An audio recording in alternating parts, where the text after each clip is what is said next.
जय हो भोजपुरिया समाज।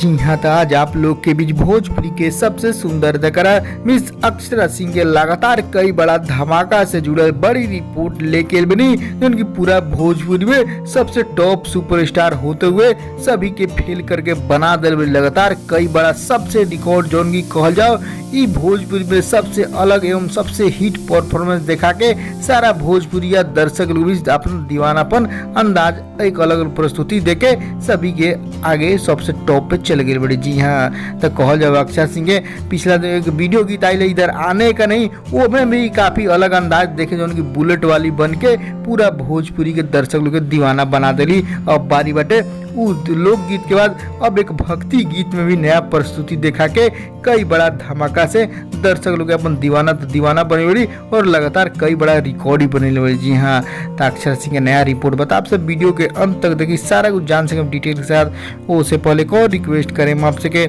यदि आप भोजपुरिया आर्यन चैनल पर नया बानी तो जुड़ जाइए, सब्सक्राइब कर ली और एक घंटी के आप जरूर दबा दी।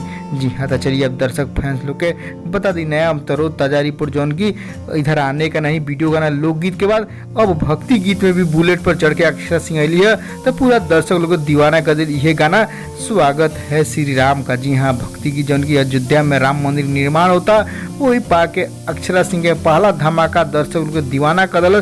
जौन ई वीडियो में फिर कुछ अलग अंदाज देखल बड़ी, फिर बुलेट पर चढ़ के। जी हाँ, अक्षरा सिंह के फेवरेट स्टाइल है उनकी बुलेट पर चढ़ के अपन दर्शक लोग को दीवाना कर ली। जी हाँ, अक्षरा सिंह जौन गाना बा स्वागत है श्री राम का Akshara Singh official YouTube channel कल के रिलीज बा और रिलीज लाइक के मामले में शख्स से आगे गई बा, मात्र 24 घंटा भी ना बोल। जी हाँ, 24 घंटा में 40 से ज्यादा लाइक मिलल बा और व्यू के कहल तो अक्षरा सिंह के ऑफिशियल यूट्यूब चैनल बाटे उ नया चैनल बा तो ऊपर 7 लाख व्यू भी पूरा हो चुका है 24 घंटा में। जी हाँ, तो आप लोग नया खबर बतानी स्वागत है श्री राम का। आप लोग की खबर का लाइक शेयर करिए और फैंस के ताकि वो लोग जाने लोग भोजपुरी में सबसे टॉप अदा करा मिस अक्षरा लगातार कई रिकॉर्ड बनाओ तड़ी, वो भी बुलेट वाली बन के, यानी बुलेट वाला नया रूप दिखा के दर्शक लोग के बीच। जी हाँ, तो आप लोग के बुलेट वाला स्टाइल कैसा लगल है जरूर कमेंट करके बताएं और खबर का लाइक शेयर जरूर करें दबा के ताकि फैंस लोग जान दे सारा।